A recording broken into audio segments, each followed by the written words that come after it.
सभा के प्रदेश अध्यक्ष पुष्पेंद्र मिश्रा ने कोरोना के भयावह रूप को देखते हुए कहा कि जिस तरह से कोरोना फैल रहा है उसे देखते हुए हमें सरकार की गाइडलाइन का पालन करना चाहिए। मिश्रा ने तमाम देश के लोगों से, प्रदेश के लोगों से गुजारिश की है कि अपने घरों में रहें। हम होंगे तो घर होगा, जब हम ही नहीं होंगे तो कुछ नहीं होगा। इसलिए आप सुरक्षित रहें, अपने परिवार को भी सुरक्षित रखें। अध्यक्ष मध्य प्रदेश ब्राह्मण समाज पुष्पेंद्र मिश्रा। सर, आपका नाम? नमस्कार, जय श्री परशुराम। मैं पंडित पुष्पेंद्र मिश्र, प्रदेश अध्यक्ष अखिल भारतीय ब्राह्मण समाज मध्य प्रदेश। सर, आज ये देश संकट की घड़ी में है। कोरोना काल जैसी इतनी बड़ी महामारी आई है, तो इसमें न तो गैस उपलब्ध हो पा रही है, न तो वैक्सीनेशन भी हुआ है। कुछ लोगों का हुआ है, कुछ लोगों का नहीं हुआ है। अभी रेमडेसिविर इंजेक्शन के लोग तड़प रहे हैं, घूम रहे हैं, 1-1 लाख रुपए देने के लिए तैयार है। तो उसमें आपका क्या कहना? देखिए, जो ये पूरे विश्व भर में एक त्रासदी के रूप में कोरोना नामक भीषण आपदा ने पूरे विश्व को घेर लिया है, और जो कि अभी मध्य प्रदेश में ही नहीं वरन पूरे हमारे भारतवर्ष में अनेक राज्यों में रेमडेसिविर इंजेक्शन और जो गैस ये ऑक्सीजन है, जिसकी आपदा लगातार हमारे पूरे मध्य प्रदेश में, उत्तर प्रदेश में या अन्य राज्यों में पाई जा रही है। इसको लेकर के जैसा कि अभी भोपाल में ही विगत दिनों में भोपाल हॉस्पिटल है एक यहाँ पे, उस हॉस्पिटल में बेड होने के बावजूद भी जो पेशेंट थे उन पेशेंटों को वहाँ एडमिट नहीं किया गया। ऑक्सीजन की कमी लगातार बनी हुई है। शासन क्या कर रहा है, प्रशासन क्या कर रहा है, यह समझ में नहीं आ रहा है।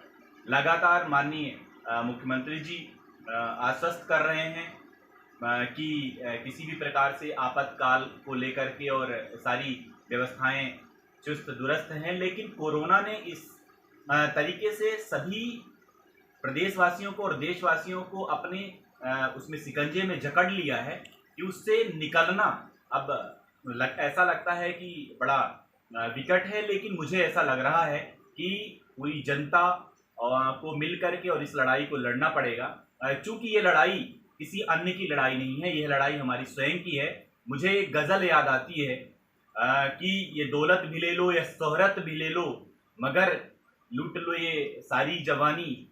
मुझे तो बस इस तरह की कुछ ऐसी शब्दों का जगदीश सिंह जी की गज़ल थी। तो इसका अभिप्राय मैं ये कहना चाह रहा हूँ कि अब तो ऐसा लग रहा है कि हमसे दौलत पूरी जितनी भी है ले लो, हमारी जान बख्श दो। हे कोरोना नामक दैत्य, जिस प्रकार से पूर्व जन्म में आदि आदांतर में राक्षस हुआ करते थे, फिर ऋषि मुनि तपस्या करते थे, भगवान प्रकट होते थे और उसको उनका वध करते थे, ऐसे ही कोरोना नामक भीषण राक्षस जो कि इस समय वर्तमान में पूरे देश में हाहाकार मचा रहा है और सभी लोगों को कोरोना से व्याप्त करके, और जैसा कि आप लोग लगातार देख रहे हैं कि प्रतिदिन हमारे बहुत सारे ऐसे खास लोग हम सबको छोड़ करके और हम सब विक्षोभ को प्राप्त कर रहे हैं, और ऐसा लग रहा है कि आज का सुबह का आदमी शाम को मिलेगा या नहीं मिलेगा। ऐसी बहुत सारी विसंगतियां या ऐसा संकट कहेंगे हम कि इस समय जो संकट के बादल लगातार पूरे देश में, पूरे विश्व में छाए हुए हैं, इन सबको निपटने के लिए हम सबको आगे आना पड़ेगा, लेकिन पूरे परिवार को सचेत रह करके, अपने घर पे रह करके। सबसे महत्वपूर्ण बात यह है कि देखिए, जान है तो जहान है। संपत्तियां तो आदमी आगे चल करके और अर्जित कर लेगा, लेकिन ये जो विपत्ति है, तो इस विपत्ति से निजात पाने के लिए हमको अपने घर पे रहना ही होगा। सबसे महत्वपूर्ण बात यह है कि जो ये कालाबाजारी ये जो इंजेक्शन है, इस इंजेक्शन को लेकर के जो लगातार 1-1 लाख रुपए में कालाबाजारी हो रही है, तो निसंदेह हमको और लोगों को ये सोचना पड़ेगा कि भैया किस लिए, किसके लिए ये कर रहे हो। आज यह लग रहा है कि सुबह का आदमी शाम को नहीं मिल रहा है, तो क्या आप जो लोग ये कर रहे हैं, कालाबाजारी कर रहे हैं, तो क्या वो अमरतत्व को अमृत पी लिए हैं या अमरतत्व को प्राप्त हो जाएंगे? वो नहीं, इस दुनिया से नहीं जाएंगे। इस काल रूपी राक्षस से कोई इस तरह के कृत्य करके और क्या बच जाएगा? मुझे नहीं लगता है। सर, अभी आप इसलिए लगातार हमको सचेत होकर के और घर में बैठ करके लोगों की सेवा करनी चाहिए। सर, अभी क्राइसिस मैनेजमेंट की बैठक हुई है, कल से 3 मई तक लॉकडाउन का जनता कर्फ्यू लगा दिया गया, इससे क्या अर्थ निकल रहा है, इसमें आपका क्या संदेश, क्या कहना है आपका? देखिए, निश्चित तौर पर माननीय शिवराज जी ने जो जनता कर्फ्यू लगाया है उसके हम पक्षधर हैं, 100% पक्षधर हैं। और जनता को भी सरकार का, शासन का और प्रशासन का निश्चित तौर पर सहयोग करना चाहिए, क्योंकि वो जो सरकार है, जो शासन और प्रशासन है, वो हमारे लिए लगातार, चाहे वो पुलिस प्रशासन के लोग हों, चाहे वह डॉक्टर हों, चाहे वो नगर निगम के कर्मचारी हों, या अन्य सभी जो लोग हैं, वो लगातार हमारी और पूरी देश की सुरक्षा के लिए लगातार लगे हुए हैं। वो अपने परिवार को छोड़ करके, आज पुलिस प्रशासन को देख लीजिए, रात रात भर बेचारे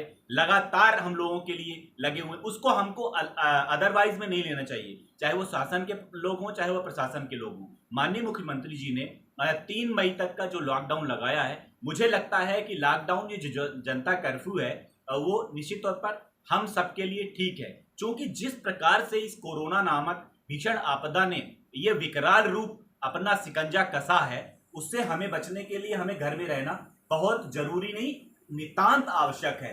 अपने को देखना है, अपने परिवार को देखना है। एक बार और आपके माध्यम से मैं कहना चाहता हूं कि अपने परिवार के अलावा, चाहे आप कितनी भी चीजें कर लो, अपने परिवार के अलावा कोई काम नहीं आता है। इसलिए हर व्यक्ति को अपने परिवार को देखना है। इसके बाद अगर आपके पास ऐसी सामर्थ्य है तो आप घर बैठ करके भी बहुत सारी मदद कर सकते हैं, और मुझे लगता है बहुत सारे लोग कर रहे होंगे। हमने भी, हमारे भी संगठन के लोगों ने, पूरे मध्य प्रदेश में अखिल भारतीय ब्राह्मण समाज के लोगों ने लगातार अपने अपने जिलों में घर में बैठ करके, हमने कहा है कि आप घर में बैठ करके लोगों की सुविधा अनुसार, लोगों अपने अपने सामर्थ्य के अनुसार उनकी मदद करिए, लेकिन घर से ना निकलें। जब भी निकलें, जरूरी काम से अगर निकलते हैं तो मास्क का प्रयोग करें, मास्क लगा के ही निकलें, और लगातार डिस्टेंस मेंटेन करें, ये अति आवश्यक है। मैं आपके और सोशल मीडिया के माध्यम से एक बार पुनः पूरे प्रदेशवासियों को, पूरे देशवासियों को इस ओर इंगित करना चाहता हूं कि अपनी सुरक्षा करें, अपने परिवार की सुरक्षा करें, अपने लोगों की सुरक्षा करें, जनमानस की सुरक्षा करें, सरकार का सहयोग करें, शासन का सहयोग करें, प्रशासन का सहयोग करें, क्योंकि यह बहुत जरूरी है कि जब हम रहेंगे, हमारा परिवार रहेगा, हमारा देश रहेगा, और ये बहुत जरूरी है। कोरोना से बचें, डिस्टेंस को मेंटेन करें। बाहर जब तक जरूरी काम ना हो तब तक आप घर से बाहर ना निकलें, क्योंकि ये बहुत जरूरी है। आप सभी लोग देख रहे हैं कि सुबह का व्यक्ति